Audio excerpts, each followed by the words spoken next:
Hi, it's Rich Tehrani here in the TMC newsroom at Supercom 2009 in Chicago. It's the beginning of day 2 today, and on our program we've got Laura Howard, who is the CMO of ECI Telecom. Laura, how are you? I'm great, Rich. Thank you for inviting me. Thanks for being on our program, and hopefully you enjoy the new set that we have. Yeah, this is really, really impressive. So we're really thrilled to be at the show, thrilled to have you on the program. I wanted to start off, if you will, just give us a few-minute overview on your company and what's going on. Sure. ECI Telecom is a global provider of networking infrastructure equipment. So we're, basically the physical layer up around IP. So we sort of build the pipes that make communications happen. Fantastic. Now, Convergence has obviously been a huge trend over the last decade. I'm curious if you could give us your thoughts on what's happening with Convergence in the slower economy. Sure. Convergence is still necessary for service providers to really differentiate themselves from a breadth of new services being out there. But to be honest with you, there's a lot of expense associated with converging a network. And with the economic downturn and a lot of change happening in our industry, I don't want to be so bold as to say convergence is stalled. But what we've been really focusing on as a company is the never slowing down, explosive growth of bandwidth in the network, just the management of bandwidth and capacity planning in the networks. And as that bandwidth grows, you obviously are supporting your carrier customers with a variety of types of equipment as well as professional services. Can you give us an overview of the different products and services that you're offering now? Yeah, absolutely. Being an infrastructure provider, bandwidth optimization, bandwidth utilization is a key aspect of what our products deliver. And we've announced here at the show this week a suite of professional services and products that actually allow service providers to have a crystal ball view of potentially future network performance and a real-time view of their current network to ideally optimize bandwidth utilization. And we're really excited about this because what it's allowing us to do as a vendor is to add value in the selling process and the customer engagement process by bringing specific information to our customers about their network and dealing with very specific network problems. So as those problems crop up in the course of just network operations, what are some of the things that your products can do to assist a carrier?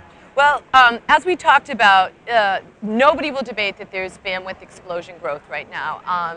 In my conservative estimation, we're seeing about a 30% global increase in bandwidth. I've talked to industry analysts like Michael Kennedy and whatnot from NS Network Strategy Partners who have said that we're way too conservative. It's up to 80%. Regardless of what percentage it is, there is a huge explosion of bandwidth. But more importantly, that bandwidth isn't just traditional, TDM voice. In fact, that's barely measurable. What's driving bandwidth explosion today is any type of broadband and carrier Ethernet from enterprise services. That kind of bandwidth, both the volume and the complexity of the data type, is making it very hard for network operators to plan and invest in the network.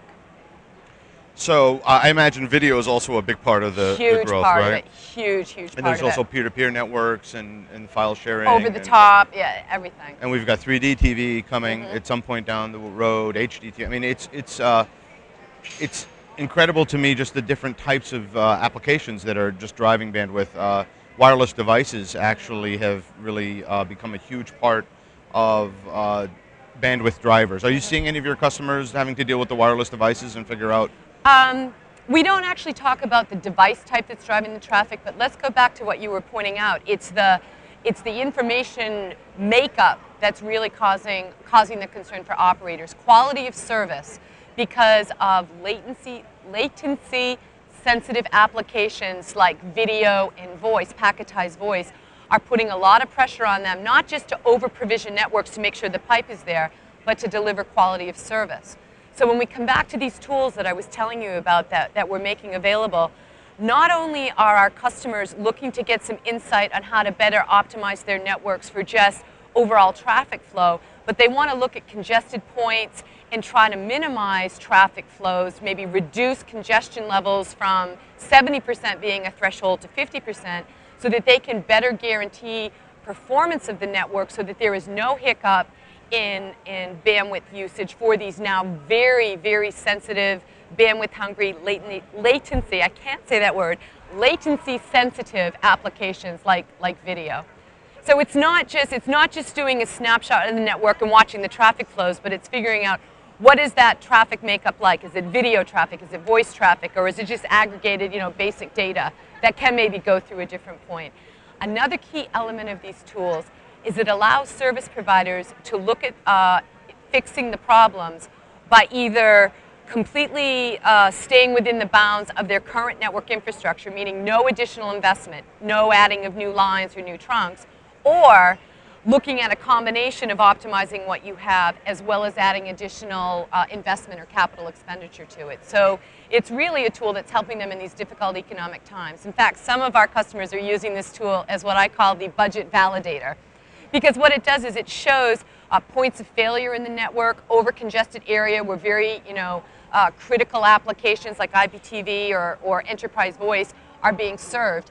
And if you've got a switching center where 80% of the 85% throughput is hit, and you've got a high SLA and you probably should be at 50%, you've got to begin to address that issue. And without tools like this and a vendor who can work with you not just to identify the problem, but help you solve it either within your current investment level or new equipment, it's really given us an edge in the market. Fantastic. Well, thank you so much for being on our program today. Thank you very much. It was a pleasure as always. Always, Rich. Thank you very much. And we'll see you at the next show. I hope so.